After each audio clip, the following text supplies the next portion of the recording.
They said the woods of northern Alabama never forgot a voice. You could scream, and days later, if you stood still enough, you'd hear it come back to you warped, distant, older somehow. That's how people described the land around Sand Mountain in 1934. It wasn't haunted by ghosts. It was haunted by memory. Most people in that part of Appalachia were fighting to survive the Great Depression. Dust storms swallowed the fields, and hunger hollowed out whole families.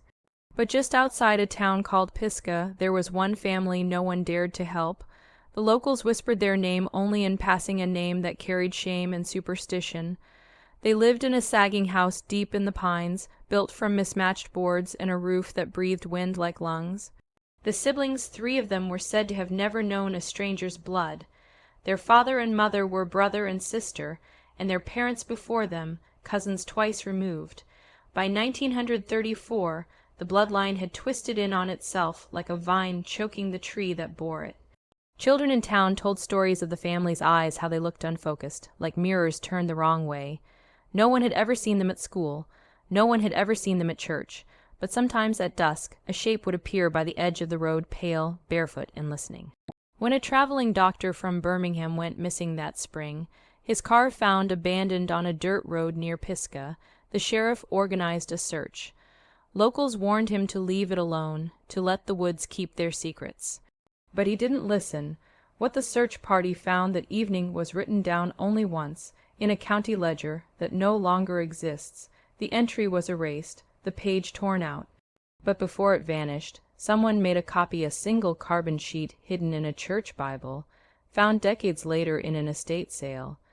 It's from that forgotten record that we piece together what really happened to the doctor and to the family the locals called the Bone Line. And once you know the truth, you'll understand why the town of Pisgah pretends 1934 never happened. The record begins with a name scratched in shaky typewriter ink, Dr. Isaac Merrill, 39 years old. A field physician traveling county to county, treating malnutrition and typhoid for the government's Rural Health Project. He left Birmingham on April 12, 1934, heading north. His last known stop was Stevenson, a mining town where the men's lungs were already half dirt. He was expected in Pisgah the next morning. He never arrived. The sheriff, a man named Leland Crow, led the search himself. By his account, they followed the tire marks until they ended in a shallow ditch, as if the car had rolled quietly into the woods. There was no struggle, no blood, just the open driver's door and doctor, Merrill's satchel still sitting on the seat. Inside, a stethoscope, a small Bible, a folded map of Jackson County, the edges damp and torn. Crow and 3 locals pressed into the tree line.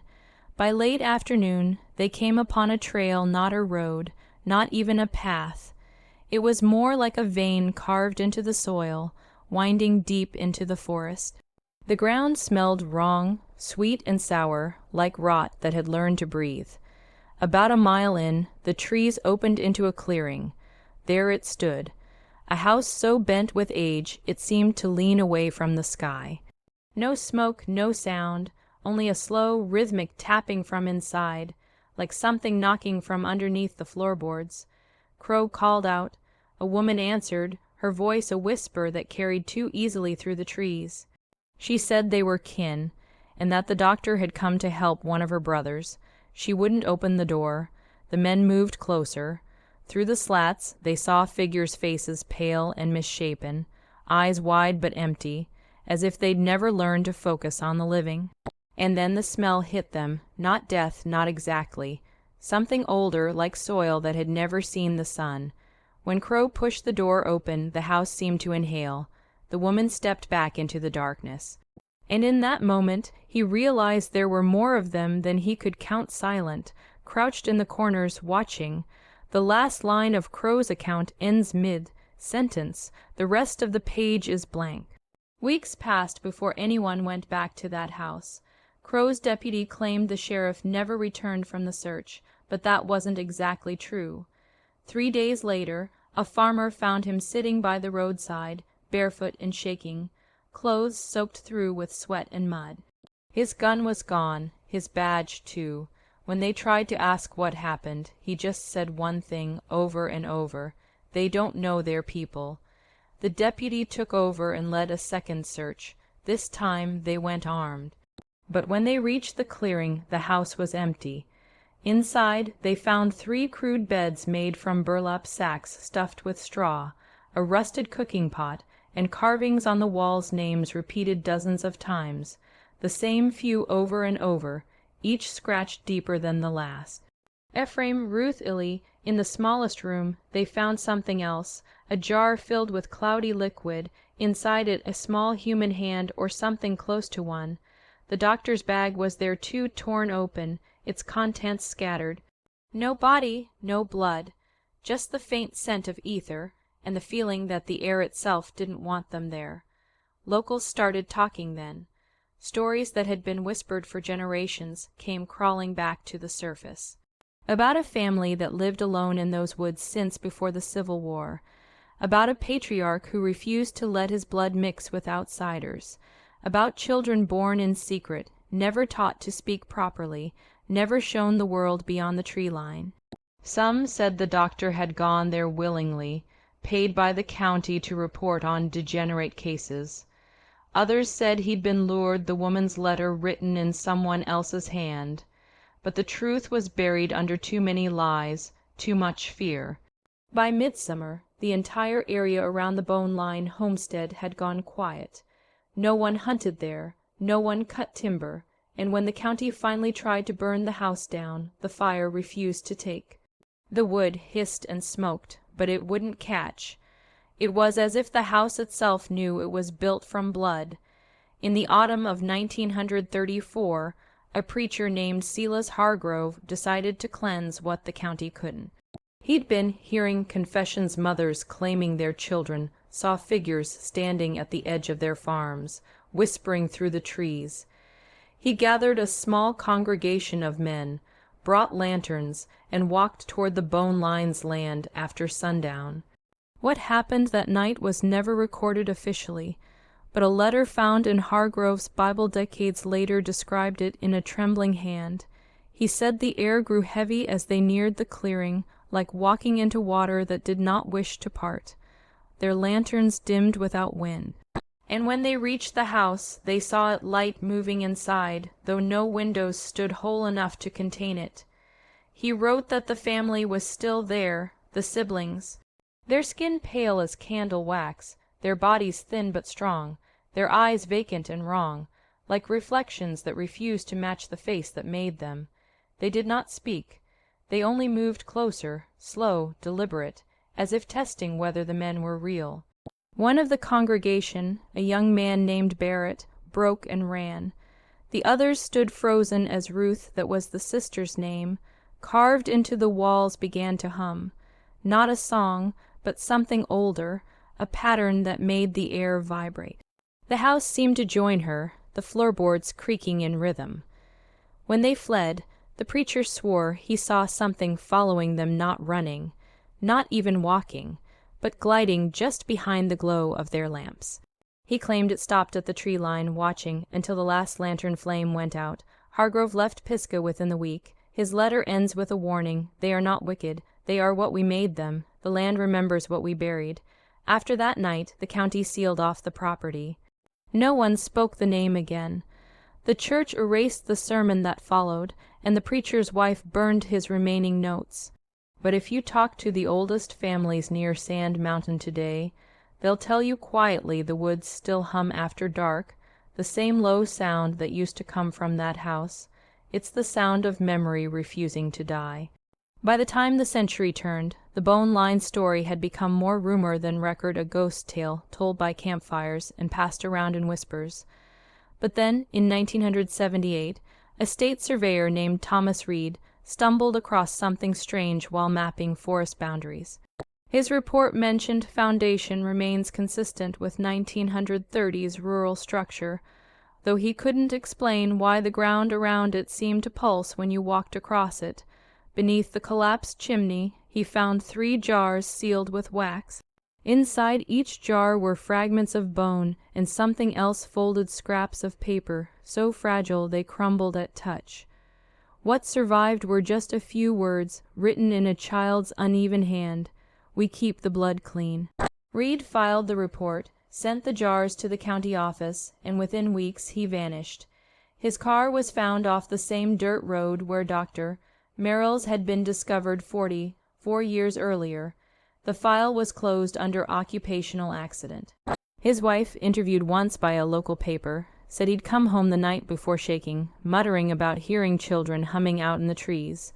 That same year, a folklorist from Auburn University published a paper titled Isolation and Inheritance in Rural Appalachia. Buried deep in her appendix was a paragraph about a genetic anomaly cluster traced to a closed community near Pisgah, Alabama.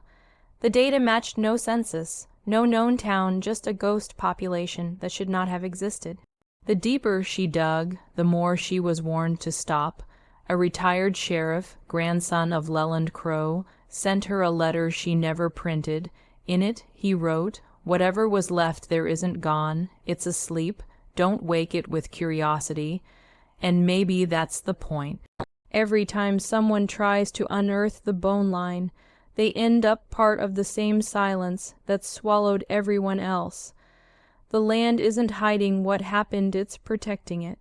Because if the truth ever surfaced, if the world saw what generations of fear and secrecy can shape inside the human soul, we might have to admit something unbearable.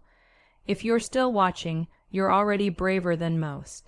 Tell us in the comments what would you have done if this was your bloodline. There are photographs, at least there were. Faded, anonymous, found in a shoebox during an estate sale in Scottsboro in the late 1990. They were never meant for public eyes. 4 images, black and white, each one worse than the last. A woman standing in front of a sagging porch, her face turned slightly away, her arms long and stiff at her sides. Behind her, 2 figures smaller, indistinct half, hidden by the doorway.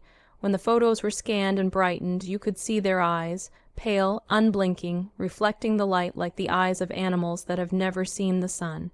A local historian tried to trace the negatives. They led back to a traveling photographer who'd passed through Jackson County in 1932, 2 years before Dr. Merrill disappeared. His logbook mentioned a family who paid in coins and salt pork. No names, only the note, "Inbred but kind, not right in the head." That photographer, too, went missing a few months later. His camera was found in a pawnshop across state lines, still loaded with film that no one dared develop. By the 2000s, the bone line story had vanished from archives entirely. Pages redacted, microfilm missing, property records scrubbed. It was as if the family had never existed, and maybe, in the official sense, they didn't. But memory doesn't obey paperwork. People still claim to hear laughter from those woods, faint and childlike, carried on the wind. And hunters who ventured too far off the marked trails came back pale and shaking, whispering that they saw faces in the tree-line, familiar faces, like their own reflected back at them, distorted and waiting. It's easy to say it's myth, easier still to call it folklore, to hide from the truth by giving it a story's name, but the genetic records, the missing men, the erased files, they don't vanish without reason. Something was born out there that the world wasn't meant to see. Something human enough to survive, but not human enough to be forgiven. And maybe that's what the bone line really is, not a family, but a mirror. A reflection of what happens when shame and silence become a kind of inheritance. A legacy carved into the blood itself. Some say the bone line ended when the last of the old house finally fell, sometime in the 1960. But there's no record of anyone tearing it down, no photographs of its collapse. It's as if the forest simply swallowed it, plank by plank, until nothing remained but the shape of a foundation and the smell of rot in the soil. Others claim it still stands not in this world, but half a step beside it, where the woods bend the rules of distance and time. In 2011, a group of urban explorers from Huntsville posted a series of videos online claiming they'd found the ruins near Sand Mountain. The footage was up for less than 24 hours before it was taken down. Those who saw it remember the sound, not wind, not insects, but a low, humming tone that made the microphone crackle. At one point, one of the explorers whispered, "Do you hear that?" And another voice, faint but clear, answered from off camera, "We keep the blood clean. No one involved in that expedition has spoken publicly since." One of them, a man named David Hill, was later found wandering a highway at dawn, barefoot and incoherent, claiming he'd been underground for days, though he'd only been missing a night. When police asked where he'd been, he just said, inside the song.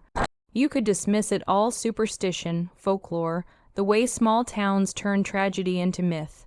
But if you ever drive through northern Alabama, past Pisgah, past the turnoffs that don't appear on modern maps, you'll feel it.